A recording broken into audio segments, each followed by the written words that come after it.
Bapak, Ibu, saudara-saudara yang terkasih dalam Kristus Yesus, Shalom. Selamat pagi. Selamat bertemu kembali dalam sapaan firman Tuhan hari ini, Selasa tanggal 9 November tahun 2021. Jangan lewatkan satu hari dalam kehidupan kita tanpa bersekutu dengan firman Tuhan. Marilah kita berdoa. Kasih karunia dari Tuhan Yesus Kristus dan damai sejahtera dari Allah Bapa kiranya menyertai saudara-saudara sekalian. Amin. Firman Tuhan tertulis pada Ratapan pasal 3 ayat 26. Beginilah bunyinya. Adalah baik menanti dengan diam pertolongan Tuhan. Bapak, Ibu, saudara yang terkasih, pernahkah saudara melihat atau mendengar bagaimana cara menyelamatkan seseorang yang tenggelam karena tidak dapat berenang? Menurut orang yang pernah menyelamatkan orang tenggelam, akan lebih mudah memberi pertolongan jika yang ditolong itu diam dan tenang. Dan sebaliknya, akan sangat sulit jika yang ditolong meronta-ronta. Bisa-bisa dua-duanya tenggelam. Dan ketika seseorang yang tenggelam terus meronta-ronta meskipun disuruh diam dan tenang, maka cara yang terakhir dilakukan supaya membuat dia tenang adalah dengan cara memukulnya. Dengan demikian dia bisa diselamatkan. Saudaraku yang terkasih, memang tak dapat dipungkiri bahwa ketika seseorang tenggelam, apalagi tidak bisa berenang, pastilah ketakutannya memuncak, panik, dan dia akan melakukan apa saja untuk menyelamatkan dirinya. Kecemasan dan ketakutan yang memuncak inilah membuat kesadarannya hilang. Ketika ada orang yang akan menyelamatkannya, dia akan terus meronta-ronta, bahkan memukul, menginjak orang yang menyelamatkannya. Dengan cara begitu, dia pikir dia bisa selamat, ternyata dia akan mencelakai dirinya dan juga orang yang menyelamatkannya. Maka cara yang paling efektif untuk selamat adalah dia tenang, dia diam, menanti bagaimana si penolong akan menyelamatkannya. Saudaraku yang terkasih, firman Tuhan hari ini berkata, ada baiknya dengan diam menanti pertolongan Tuhan. Kata diam artinya tenang, menanti pertolongan Tuhan. Dan begitulah seharusnya prinsip hidup orang percaya.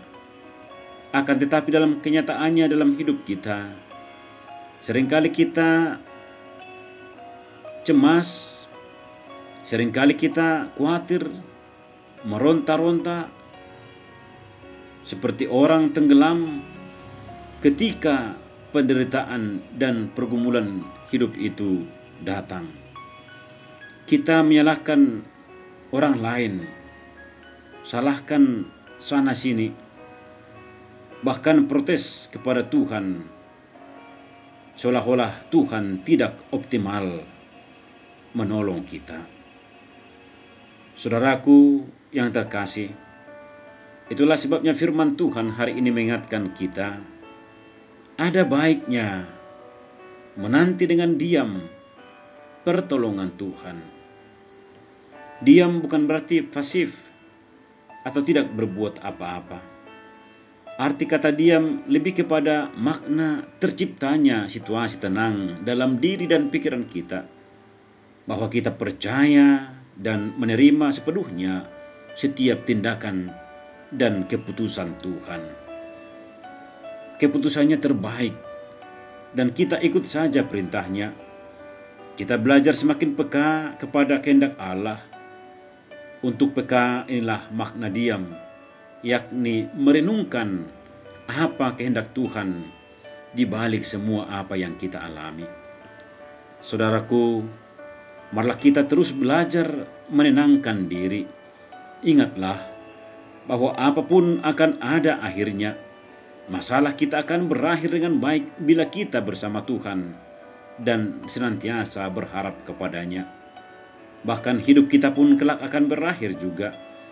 Dan biarlah itu berakhir bersama Tuhan untuk selanjutnya beroleh hidup yang indah dan mulia dalam kekekalan bersama Kristus. Kita ini ciptaannya, dan Dia tahu seluk-beluk diri kita secara lengkap dan utuh. Dia paham betul dengan diri kita. Sebab itu, malah kita sungguh-sungguh percaya dan mempercayakan segenap hidup kita kepada Dia. Amin. Malah kita berdoa. Bapa dalam surga, terima kasih untuk firman-Mu hari ini yang senantiasa mengingatkan kami bahwa pertolongan-Mu sungguh-sungguh nyata dalam kehidupan kami, dan itu tidak pernah terlambat adanya. Hanya saja kami Tuhan seringkali khawatir ketika ada pergumulan dan penderitaan yang menerpa kami. Biarlah melalui firman hari ini kami dikuatkan ketika ada masalah pergumulan dalam hidup kami. Kami tenang, diam, menanti pertolongan dari-Mu. Kami percaya bahwa waktu Tuhan pasti yang terbaik. Hari ini kami akan melanjutkan aktivitas kami. Biarlah kekuatan yang dari-Mu saja kami andalkan, supaya kami mampu melakukan semua aktivitas kami dengan sukacita. Berkatilah jemaat Tuhan yang sakit, Tuhan sembuhkan. Yang berduka, Tuhanlah yang menghibur. Yang sedang bergumul, Tuhanlah yang menolong setiap pergumulan kehidupan mereka, agar senantiasa kuasa dan kasih-Mu nyata dalam kehidupan kami pribadi. Ampuni ya Tuhan atas segala dosa dan kesalahan kami. Dalam Kristus Yesus kami mengucap syukur dan berdoa. Amin. Shalom. Tuhan Yesus memberkati.